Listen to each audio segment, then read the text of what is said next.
time to say goodbye to the train 2-ton chin sear.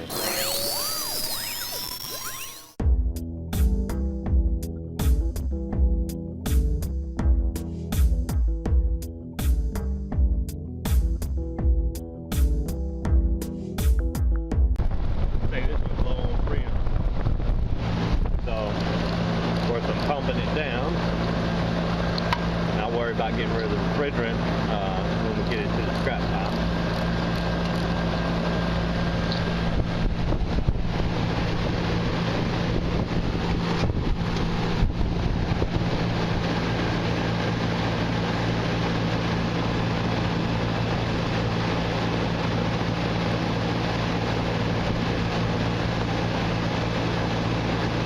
Since we're putting a 16 SEER 2-ton unit in here, if you remember, that pad was sitting over there, and when he gets ready to upgrade, he'll put a 16 SEER there as well.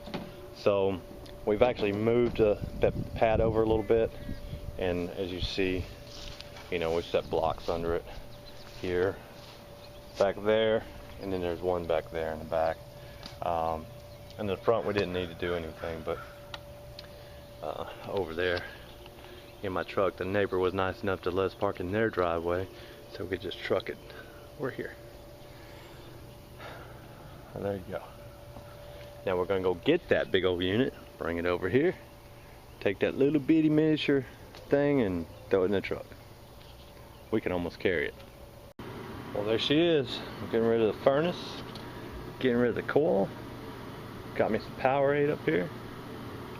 Putting a filter rack in. I do not understand why people put furnaces in and don't put an exterior filter rack in. I mean, it's just I just don't understand it. So anyway, there it is. Soon you'll see a new Day&Night furnace coil. Now you see it.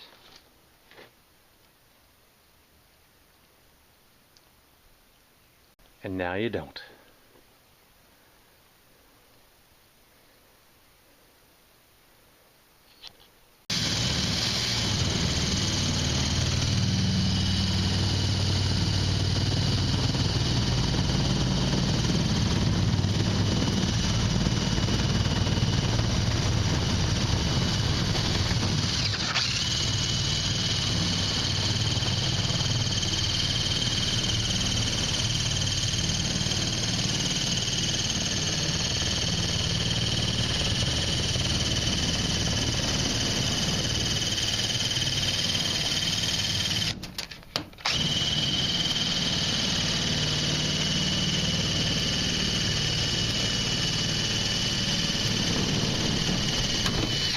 Alright, so I got the hole cut in the furnace, as you saw.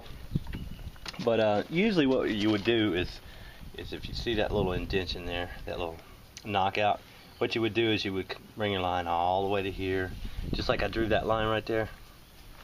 Come up to the top of that little indentation, that little knockout, and go all the way across. But if you do that, what I normally do is seal everything up from the inside. So we're putting a ultravision filter on, and once you get it all flush with the bottom and the back, what that'll do is give me enough to screw into, plus seal it up with mastic. So I mean, this will be okay. We'll be fine. And of course up here you can't go past it anyway because the door is down here. So there you go. Alright, what we're doing now is, of course, we're taping up the base pan because, you know, it is going to go up in the attic, and I come across so many that people have just, you know, let this stuff, look at that. See the gap there? You know, they don't tape them up, they don't seal them up, and then you're just pulling attic air into the system. So that's what we're doing now, and then we'll be ready to tote this joker up into the attic. And with the magic of editing, voila, it's all done.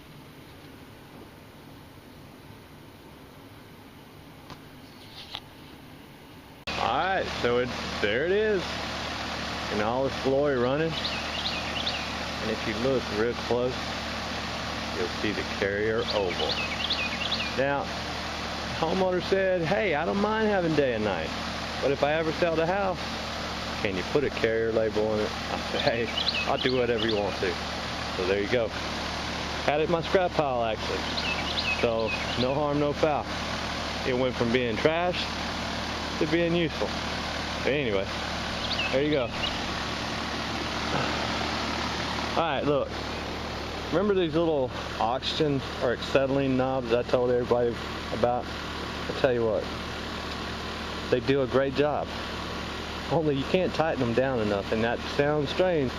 It seems like every time I turn them off, like when I come back the next day, my regulator's up about whatever the pressure in the tank is. So it leaks. So, never had a tank leak when I use the service wrench, so I'm not going to use this ever again. As a matter of fact, got a good thing to do with it right now. Alright, see this little knob?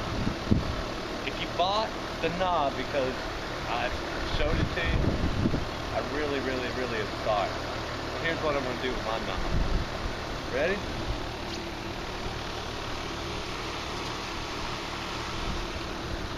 There you go. That's what I think of that stupid knob.